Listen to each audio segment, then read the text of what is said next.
So we live together. Yep. We watch football together. Yep. We talk about football together. Yep. Why don't we just start a podcast?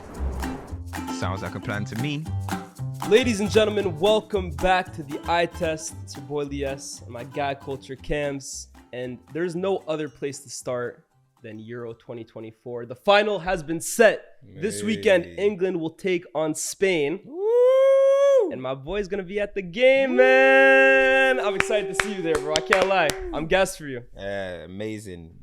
This is going to be unreal. You know what I'm saying? England, I always said the bucket list is to watch England in a final. You know what I mean? And growing up watching England, we never got to finals. So I never thought it was ever going to happen. So this is a nice moment and I'll make sure to document it. You know what I mean? Let everyone see it as well.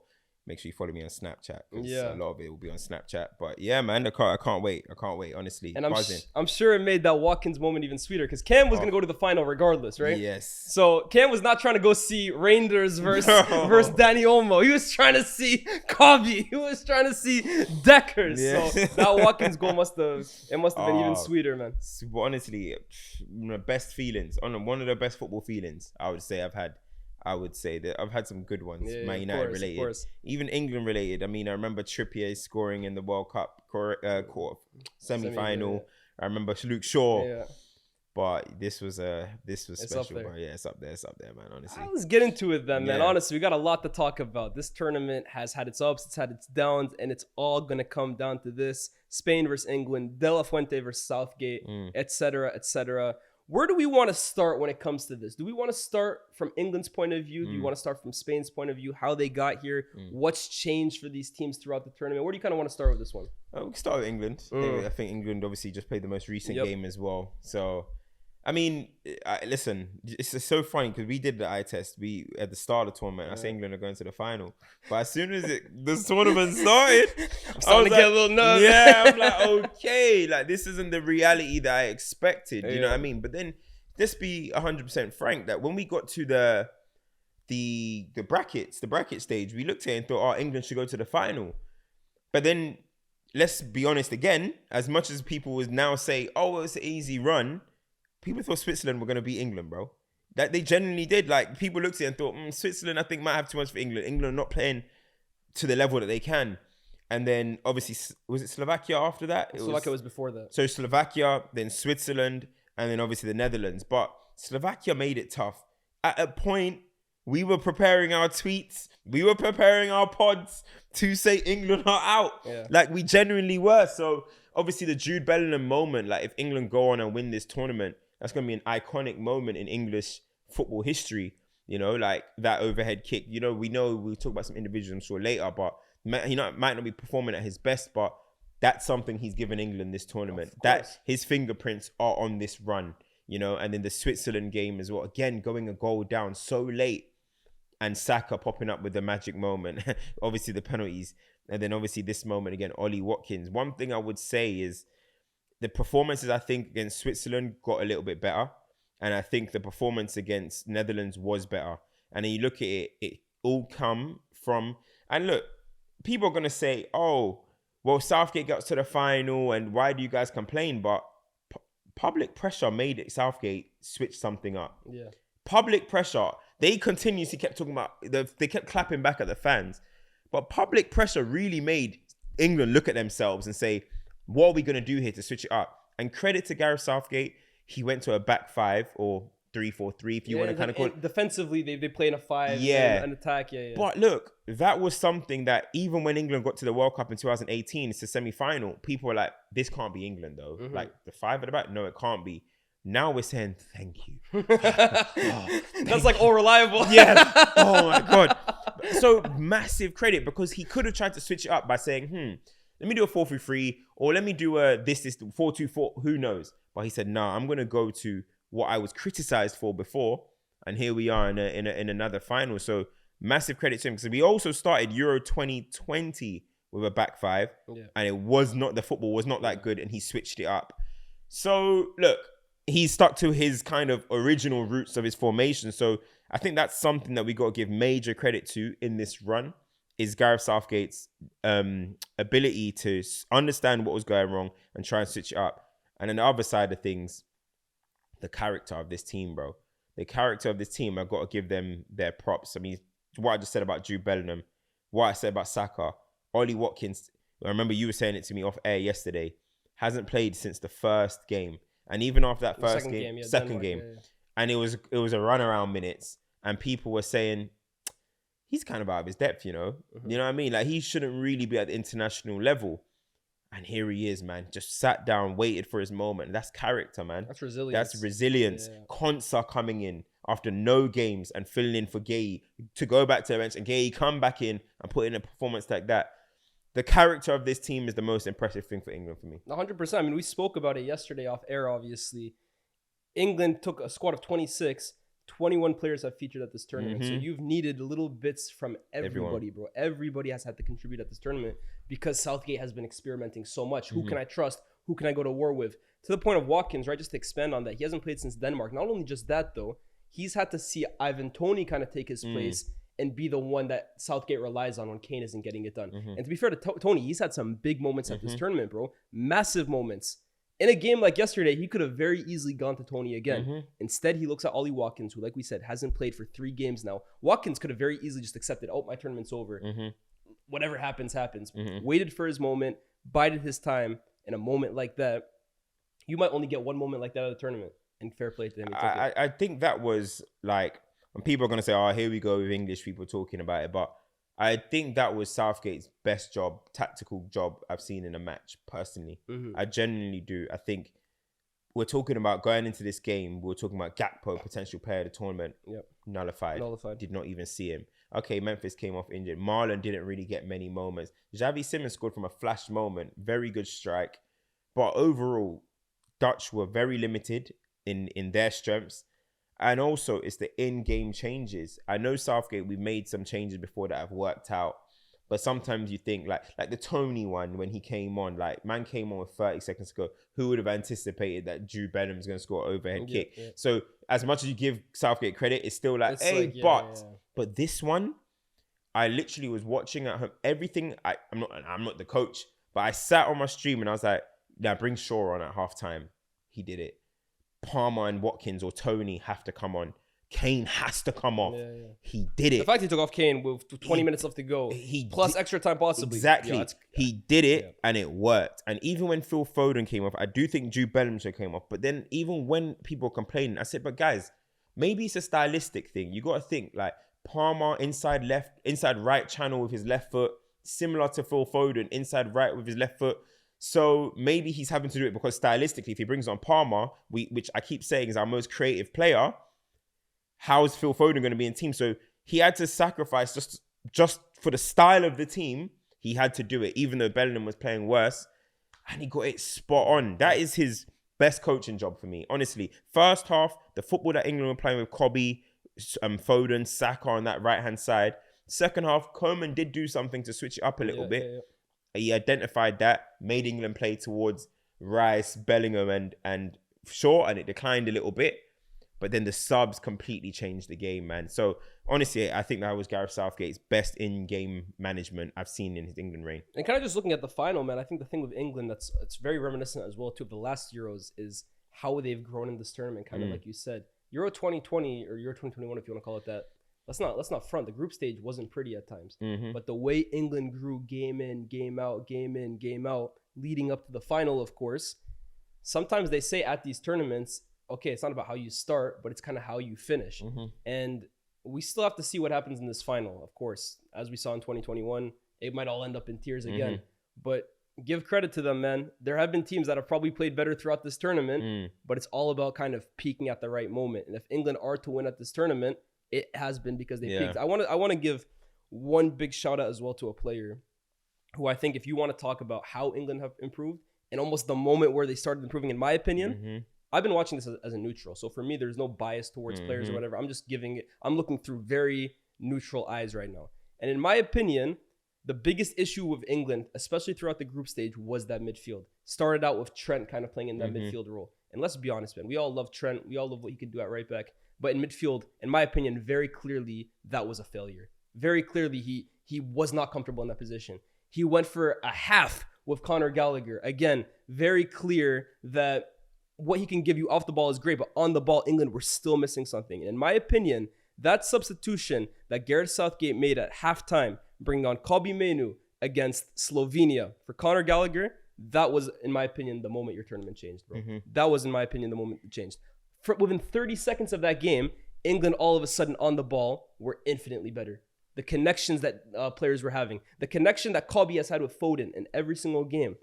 We always talk about smart players kind of being on the same wavelength and wanting to combine with each other. You're seeing that every single game from the two of them. And I think from that game, England have gotten better, especially in possession. And I think a large part of that has to do with Kobbie Mainoo's inclusion. It's crazy to think that he really like made that game against Everton where he kind of burst on the scene, if you want. That was in November of last year, bro. Yeah. It's been like, wow, where has this come from? And now he's starting games and bossing midfields for England at a European Championship. And that's why when you're trying to find a solution for your nation, you can never write off anything. In 2 years' time, there's going to be about 3-4 other guys that we're not even talking about right now. There's always going to be an emergence. Who would have known in 2002 World Cup that this guy, Wayne Rooney, was about to come along in the Euro? No, you wouldn't have seen it. Yeah. That's the thing. So when you're talking about potential solutions, this guy needs to come out, this guy, you never know what's in that pool of talent that's coming through. We can even just talk about what's coming through in Carrington. There's Lacey. You could talk about Arsenal. There's Max Downman. There's Nwaneri, sorry. There's Miles Skelly. There's so many people that's coming up that you don't really know. You can't envision it. And Kobbie Mainoo is the exact like embodiment of that. But you know what it is as well with Kobbie? Yeah, it's just like, I genuinely think Kobbie is going to change the way English people view centre midfield. I mean, English people, we've never really produced high volume kind of metronome players. The only one was Paul Scholes, and in England ended up putting on the wing, and we still talk about it till this day.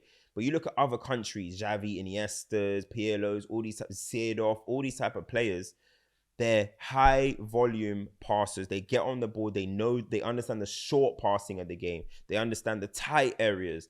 And that's where England have lacked. You look at Lampard, you look at Gerrard, you look at Jude, Brian Robson, Paul Ince, all of these type of guys who have grabbed the headlines. They're headline grabbers because they'll score a goal, they'll score a volley, they'll crunching tackles, they'll run to the left, they'll run to the right, they'll be dirty when they come off the pitch. Brilliant players, by the way. Let's not get it twisted. All brilliant players. Lampard and Gerrard obviously absolutely world class.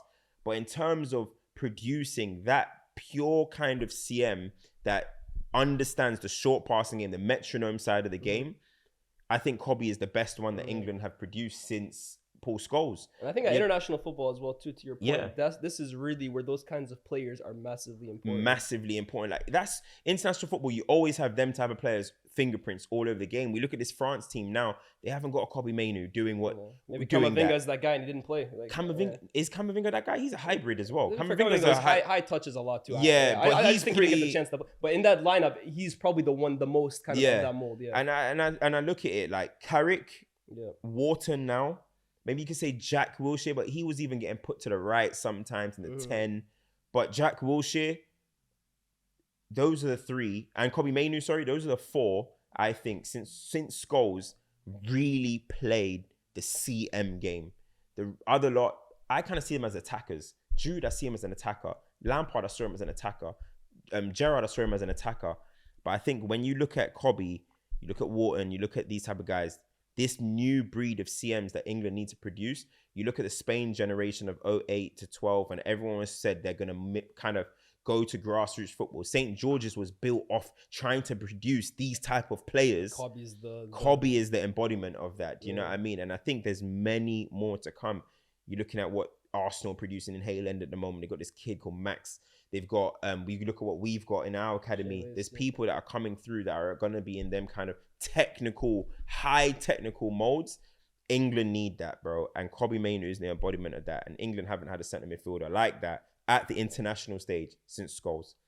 I want to take it over to Spain because you brought an interesting point up about how players can really pop out of nowhere within 2 years. That, like you talk about England at the last World Cup. Who would have imagined that in 2 years, a guy like Kobbie Mainoo, who you're waxing lyrical about, would just appear out of nowhere, burst onto the scene? I'm sorry, there isn't a player that defines that more than the 16-year-old super freak that is leading Spain to a potential European championship. And that is Lamine Yamal and Spain. Man, this team all tournament.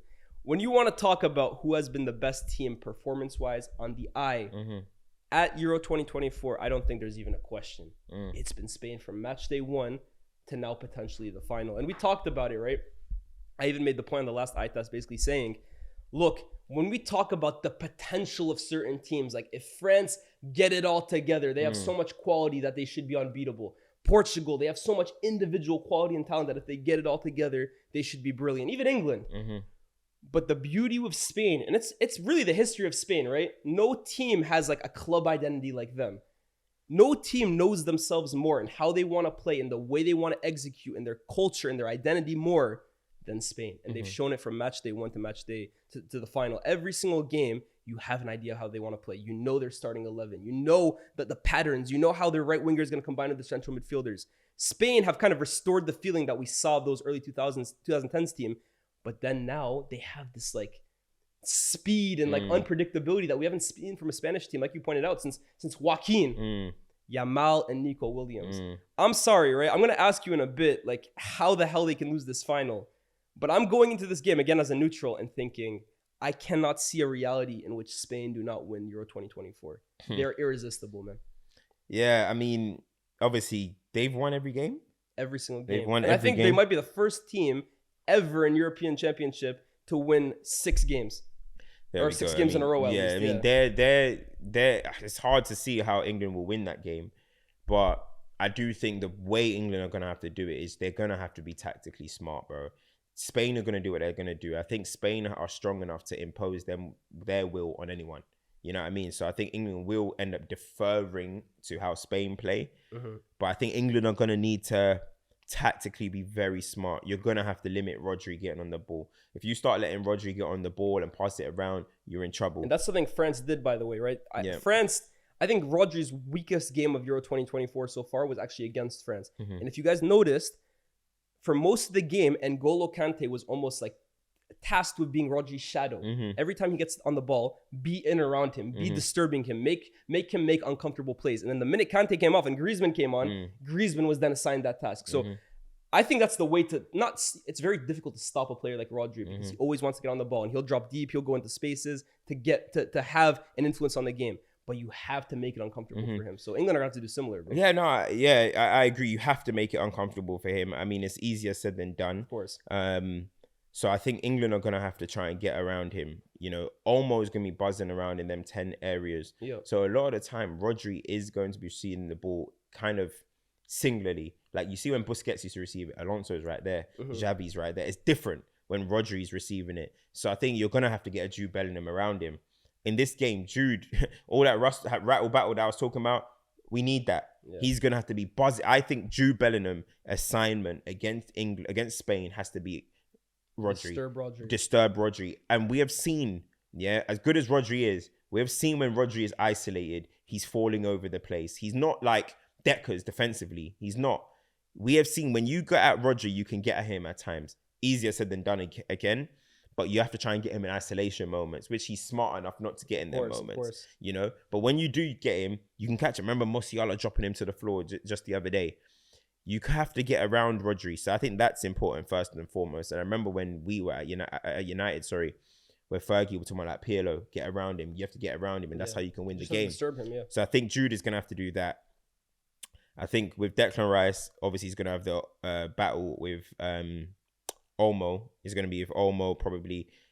Kobbie, I think the midfield battle is where it matters. Of course. And I think England, if England can nullify, which is easier said than done. They're playing against the best midfield at the tournament. Yeah, if England can limit them, then you have a chance. But then they obviously have those two great wingers. So they have options, but you can't try and stop everything. If you walk into this match saying, we're going to do this to stop Yamal, we're going to do this to stop Nico. And that's England. That's always England's biggest weakness. Every time England ever go out, it's always because they focus too much on the opposition rather than how can we exert our strengths on them. But this is what I'm saying. So this is where I think Bellingham potentially having to try and run off Rodri. And I think Bukayo Saka has a big role to play in this final. I think it's going to be super important. As I said, when I look at Foden, when I look at Kane, I don't know how much impact they're going to have. I think Kane is going to be tough. He's going to be dropping deep because we're not going to have much of the ball. So when we do get the ball, we're going to have to be very smart in how we build up. We can't launch it long. Kane's not going to hold it up. Of course. So we're going to have to progressively build. England need to be good in the spells that they have possession. They need to be. It's so key. But I think Saka is going to be, and I keep saying it, he's the safety pass 9 times out of 10. Because he's the outlet, and 2, he's very good at receiving the ball, uses his body well, extremely well, and he's somebody that can turn and get us up the pitch very quickly. And let me say this with Saka as well too. This is just purely from watching him in the Premier League. Saka against Cucurella has had massive success against them, both against Brighton and against Chelsea. That's the kind of matchup that, you know how we always talk about Ake? He tends to have a lot of success against Saka. We even saw it last night. I don't think Saka had his most effective game. Ake, the size of him, it's just very difficult for Saka, who likes to use his body a lot. Against Cucurella, bro, I promise you there's been games where he's made Cucurella look like a fool. So that's a matchup. Cucurella has been exceptional this tournament. For me, he's been the best left back at the tournament. But that's a very, very difficult matchup against Saka. I mean, it's a massive, massive game. I think it's a big game for him. And I think Saka would know these things, you know. So I actually think he might be the difference. If England are going to win it, I think Saka might be the difference in that. And whether that's an assist, whether that's performance, or whether that's a goal, I think if England are going to win it, England needs to have big games from Jude and from Bukayo Saka. So you think Saka is the X factor for this game? Yeah, I think he is. You know what it is with England as well too, right? The worry I have for England is that when I look at them at this tournament, just like how we're saying, they peak at the right times, they're getting better as it goes on. I feel like that's even the case in games. England, for me, to be fair, the last game less so because the first half was much better than the second half. But I've felt throughout this tournament that like England, they pick their moments very well during games. And that's why you see all the late goals. That's why you see like they react almost better when they go a goal down behind. But the issue is, I don't know if Spain allow England to even exist in the game long enough to have that kind of moment. My worry with England against Spain is that within 45 minutes, they need to make sure they're still in the game, bro. That's the biggest issue. It's not like against other teams where like against Switzerland, you can go down a goal. Against Spain, I worry really that if they go down a goal against Spain, Spain will just pass them off the park. I mean, Spain will just see the game out. I saw the game obviously against France and stuff. Germany, where they tried to go match for match, and in France at some points. I think Spain are good, but I don't think Spain are impossible to complete. They're not Spain of 2012. Of course, you know what I mean? I'm not walking into this game thinking flipping out, better hang on. I'm not looking at it like that. I think England get at them. I think even France got in behind a few times. Mbappe could have scored as well. Defensively, I don't think they're amazing. So I think they are a very, very good team. I worry about that with them wide men. I worry about that midfield, of course. But I don't look at them as if like it's an impossible job. I honestly don't. I don't think England should walk in there thinking, just hang in there. Nah, man. France didn't do that. Germany didn't do that. There's no reason England should do that. Do you know what I mean? Honestly, France were poor the whole tournament. As much as we can say, well, they're better nations, France were terrible the whole tournament. And France were in it. You know what I mean? They were in the game. So I'll be very disappointed. I know us, the English, are very we very get concerned about the opposition a lot. So sometimes our performance goes away like Italy. But I hope in England have learned from that Italy game, especially. Forget anything else. That Italy final where we went 1-0 up and completely gave the game to them. And it's been well spoken about for years. 3 years of still speaking about that. I'm hoping they've learned from that. So as much as Spain are a good team, they are the better team. They are the favourites. I would be disappointed if England are going with just hang in there. Just hang in there. Nah, not this Spain team. Not for me. I think mentality-wise, I hear you, but I just think stylistically, I think you can I can definitely envision the game going like that. I think you talk about Saka as the X factor. I think the X factor for Spain has to be obviously. I mean, man, honestly, what this kid has done at this tournament, I think there's a good chance that he wins Player of the Tournament, no matter what happens at this final. He's been that exceptional, and of course, he hadn't scored up to the semifinal. The goal that he scores against Mike Maignan, he's another player too that I feel like the talent is unquestionable, right? He is a once in a generation talent. But the confidence now, I also feel every single game is starting to grow. And that game against France was almost like the culmination of it, where he really believes that anything he does, whether it's a dribble against Theo Hernandez, who's considered maybe the best left back on the planet, whether it's cutting it on Rabiot, who's talking shit before the game and curling it past one of the best goalkeepers in the world. I genuinely feel that Yamal probably believes at this current moment, everything he touches is going to work out. And I really worry against England, right? I don't know whether it's going to be Trippier out on the left or whether Luke Shaw is finally fit to kind of start from the start. But even if it is Luke Shaw, he doesn't look 100% fit. Lamine Yamal against whoever it is on that left-hand side, that is 1,000% the danger, man. And I can't believe we're saying it about a 16-year-old. You were telling me last COVID, bro, the guy was, 12 years old? Yeah. That's mental to think about. But the 16-year-old kid, Lamine Yamal, is the X factor. And even on the other side, too, Kyle Walker, bro, you guys are in the final, but I'm not going to forget what I've been watching from you all tournament long. Shambolic performances at times. A big issue for England as well, too, has been that back post. A few teams have punished you guys at the back post, the right back, or John Stones sleeping. You can't sleep against Nico Williams, man. I know Lamine Yamal is the one getting all the plaudits, but the way Nico Williams has consistently given hell to every fullback that he's played against, that could be an issue. And I know Kyle Walker did well against Cody Gakpo. To be fair, he nullified him. Williams is a totally different kind of kettle of fish. I think one thing that might benefit England in that way is that there's always going to be someone behind. So, all right, you cook Trippier or whatever, there's going to be like a double up potentially with Gahey trying to get close. But that was similar with France as well too, right? France, we can say how bad they were, but defensively they were very, very good. And you had the midfield three of like three basically, not I want to say workhorses, but defensive midfielders. The back four is exquisite. They also had a lot of help too. Yeah. But we're talking about match breakers here, bro. Listen, if Lamine Yamal decides to just cut in again, you can have three guys on him, bro.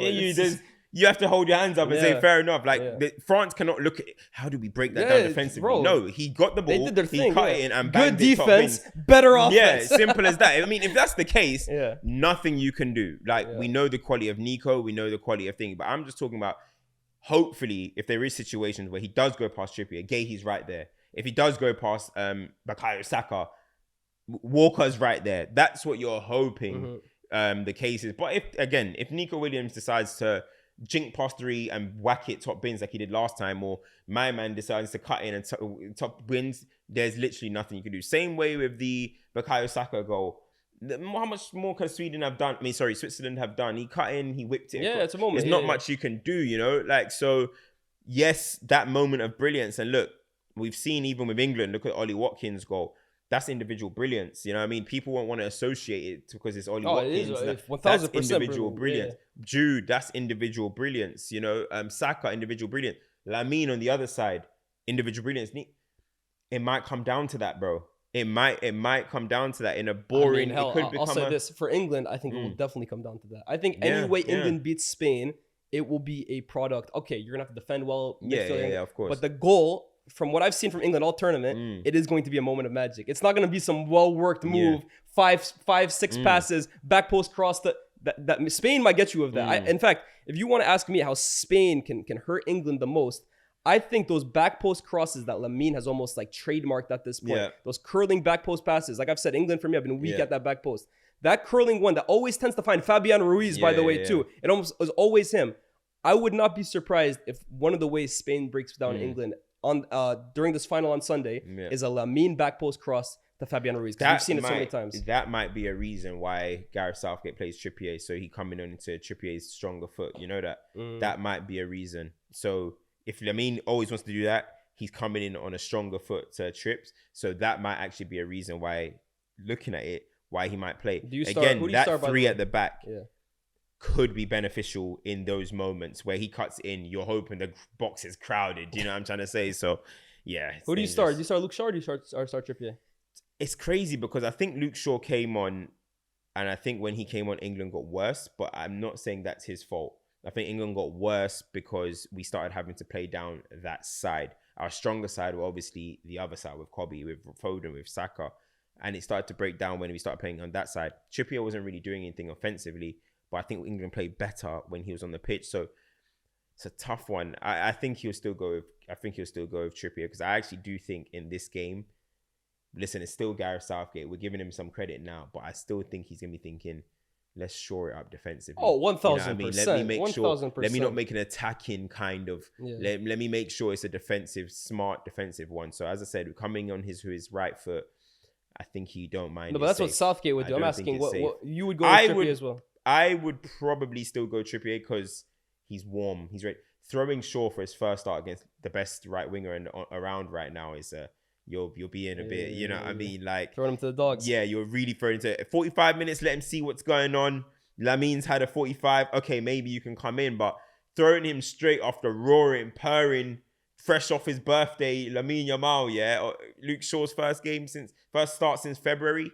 Tough ask in all honesty. Another reason why I say I think it's really important England stay in this game and don't let Spain completely just kind of like run them off the park. I talk about the late goals, but I think one thing that England have at this tournament, probably better than anybody, and in fact, that's probably the reason why they've gone so far in this tournament, is their depth. The options that England can call upon on the bench, I don't think any team has that kind of quality at this tournament, let alone Spain, bro. To be able to call upon Cole Palmer as consistently as you can, to have the choice between Ivan Toney and Ollie Watkins, who are probably two of the best strikers in the world. That's your depth right there. Like you said, Luke Shaw kind of coming in. You have so many different options, both in terms of quality and in terms of like variety.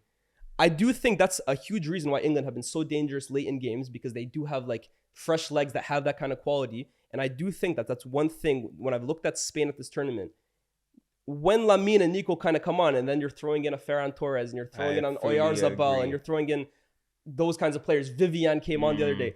If this game goes late, and it is still tied, and England are bringing on those guys, and Spain are throwing on those guys, that's where I'm looking at England. I'm saying, okay, yo, now you can make a difference. That's why for me, I think it's so important that England stay in this game. Yeah, no, that's a great point. That is a great point. I said it about the Netherlands as well. I was like, the longer it goes, I said if that went extra time, I think it could have been 3-4-1. I'm being, with all due respect, I think if it got to extra time, we would have got them down. We just had too much for them. Their squad wasn't on our level. Do you know what I mean? And exactly with what you're talking about, that is key. That is very key. If it starts going late, I do think it benefits us a lot more. So I agree with that point, and hopefully it does start getting to obviously hopefully we're 4-0 up in 10 minutes, but hopefully it does start getting to them points where Spain have to start thinking, okay, what are we going to do tactically? Because how I am envisioning this game is England trying to stay in it, it breaking down up front, and I'm seeing people start thinking, yo, when's Toney coming on? As much as Watkins did the running behind, which could trouble Laporte, actually, is he going to play, or is it no, I think Laporte will play. It's Lenormand with Laporte. Okay. So Laporte, Lenormand or whatever. So you never know. Maybe Watkins could trouble in that way, but I just think the way the game is going, we might just need someone that can relieve pressure.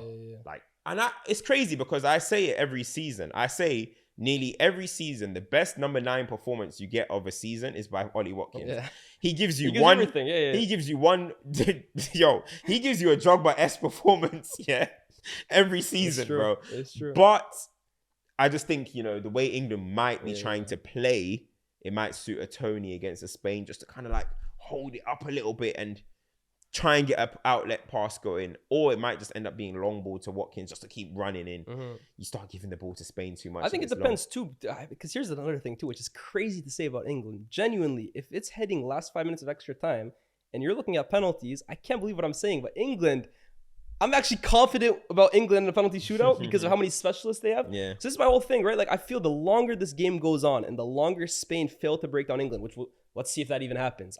We're going to have our predictions soon, but if later during the game, both teams are tight, and then you're looking at those substitutions and you're looking at those kinds of scenarios, I just favor England late on. You just have to get to that point, because I fear with Spain, they could kill you before the game even gets started. That's my only worry. I agree. I'm trying to see it, but all right. We're saying how it could be won and lost. Yeah. It's the prediction. You want to go first, or should I go first? You go first. I'm hearing all the hype.